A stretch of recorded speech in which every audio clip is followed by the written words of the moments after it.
Hello everyone. Welcome to Survey Methodology class. This is Debbie Miller at Doane University. We are a group of a few students who are either writing proposals this summer for our dissertations, or we will be writing our proposals in a couple years. Either way, you're welcome to the course. I have designed this course around the nuts and bolts that you will need at the proposal stage if you have already had at least one statistics class. If you have not had a statistics class, I will ask you to do additional reading and assignments, not for the sake of jumping through hoops, but to help you understand what I have provided in the rest of the course. We are going to start with the first of 6 modules, Introducing Surveys. The second module, we will define and operationalize constructs. What in the world is that? Constructs are the abstract conceptual topics that we want to learn about in our studies. We have to define them, and then we have to make them really specific and become really concrete for our instruments. That's what it means to operationalize. We will plan the way we're going to implement our surveys. We write questions, we write answer lists, we plan the sequence in which those questions will be organized. We think about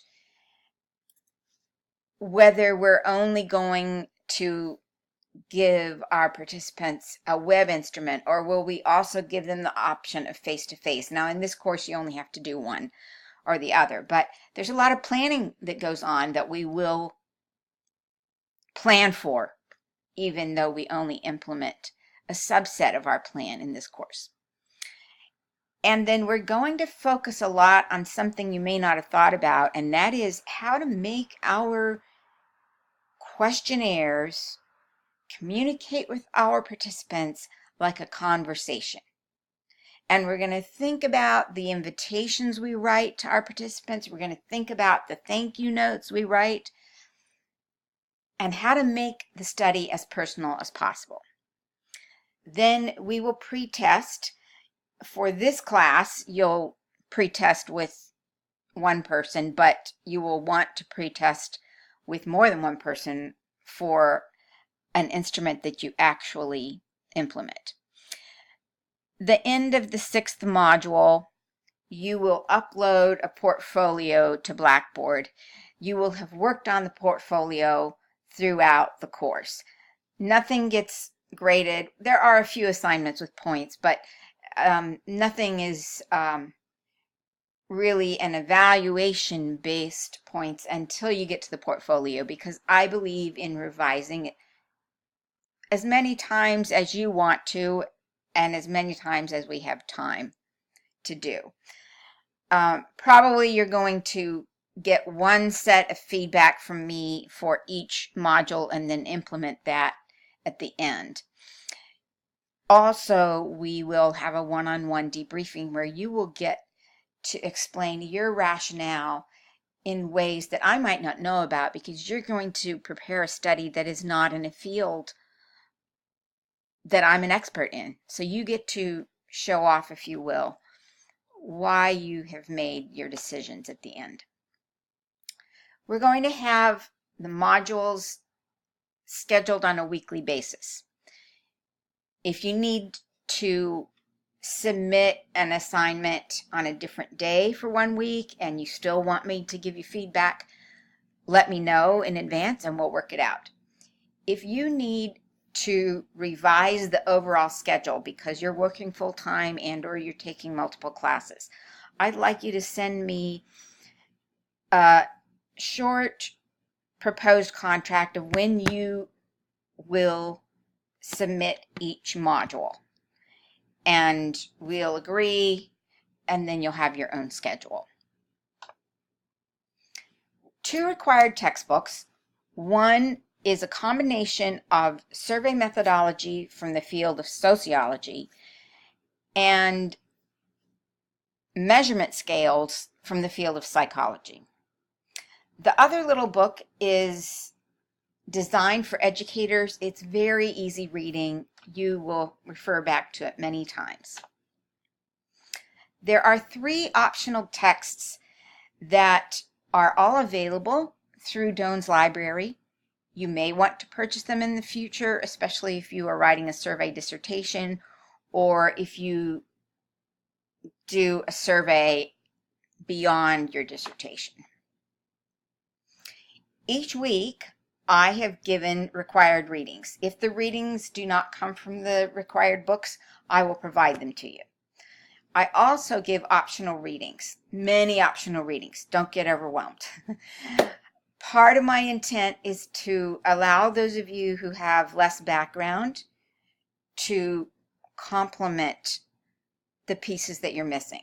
Part of my intent with optional readings is for those of you who are ready to go into your proposal, but you want to learn more about a particular aspect. As well as my biggest reason in providing optional readings is once the course is said and done, your learning does not end. You may want to refer back to something at some point, even once you've finished your dissertation. So there will be lots you get to choose from. My expectation is that you will think critically. By that, I mean I want you to think practically about your situation, the study you want to conduct, the people you want to gather information from. And when you read, don't assume that the person who wrote the book knows your situation or even knows everything there is to know about research methods. I want you to read for the big picture. Don't worry about memorizing terminology. I want you to think about ideas. I do want you to focus on ways to make the participant experience as minimally effortful as possible. In order to make the process easy for participants, we have to do a lot of work as researchers. When I say easy, I don't mean that participants are lazy. What I mean is they shouldn't have to think about what we as researchers mean. They should simply have to think about how their life maps onto what we're asking. And when we give them questions that are worded that way and that look that way, we get deeply valid data. I've mentioned terminology. Don't fret if you see lots of different kinds of terms. I'll be happy to help you with it if you're curious, but the ideas behind what we're talking about are way more important than the vocabulary, and there is no test on the words. The only quote-unquote test is your portfolio based on the instrument you develop. Speaking of the portfolio, you're going to start with a prospectus. You will start that in second module. The first module, you're going to do a lot of reading and brainstorming and watching videos. Your prospectus will be a document in which you articulate the purpose of your study. You articulate one or two really key research questions, not instrument questions, but research questions. You articulate a tentative title. How are you going to contact the participants? Who? You start bringing these pieces together and then start looking at making sure that they're consistent with each other. That will inform the questionnaire you develop. You will pre-test the questionnaire with a loosely formulated protocol. You will reflect on the pre-testing, and then you will have a brief reflection on the course. The biggest piece will be the questionnaire. It looks like a single piece on the bulleted list, but it is by far the most work of these pieces. You'll develop question wording. You'll develop response wording. You'll develop instructions for participants. You'll figure out the sequence it needs to go in. You'll be revising it all. You'll be formatting it so that it's visually intuitive. And it gets messy, but it can also be really rewarding, like working a puzzle. Then in the meantime, you and I and the rest of you are going to communicate with each other. We will work by don't email address. If you want the email to go to another address, check with the help desk on how to accomplish that.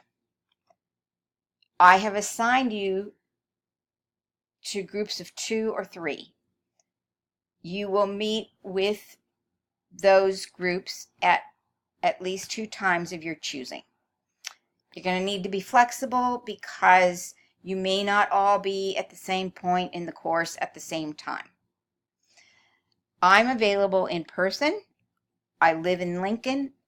I will be in Omaha, I expect, for a couple of Sundays during the summer, so that might be a possibility.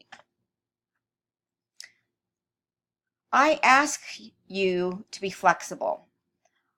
I want to be flexible. Each of you are doing multiple things this summer.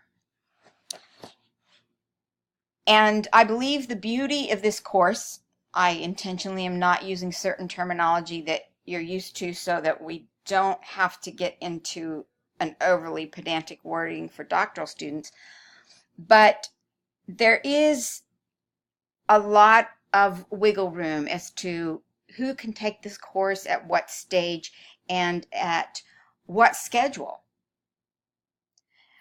In order to make that happen, I ask your flexibility with me and with the materials. If you see something that says EDU 699, don't worry. That was the old course number, but it won't affect the material that I present. What you may see is an occasional reference to a required reading that is not listed in the syllabus or the module document. If it's not listed in the syllabus and the module document, it's not required.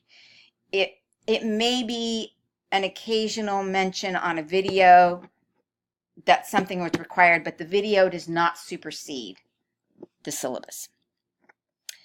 And then in return, I am going to make more videos this summer. I made really grand, polished ones, professional ones the last time, but then I didn't get through very much of the course and I ended up with a lot of slide decks. And I hope to get a little bit further this summer with developing videos.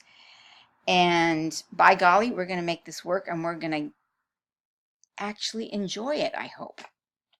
You and I both. What are you going to do after you finish listening to this video? If you don't know me, you're going to listen to my introduction to myself. If I don't know you, you're going to develop an introduction to yourself. PowerPoint, Prezi, doesn't matter. It's not for grade. Then you are going to listen to about 8 10-minute lectures. There are a couple brainstorms that I walk you through in the Module 1 assignment document. And then the assignment documents are in Module 1, Module 2, Module 3, and so on. Your assignment that you upload will go into a folder called Assignment Submissions. Each of you has a subfolder with your name on it, and each of you has 6 subfolders, one for each module, under your name. You're going to upload your assignments to the corresponding module under your folder. Then you will email me when you're ready for feedback. We're going to work on Google Drive until the portfolio, then we will upload to Blackboard. A lot of the early part of the course you will be able to do with Google Suite, but for your instrument, you will end up in another platform depending on whether you choose web or paper pencil. and then I give you some suggestions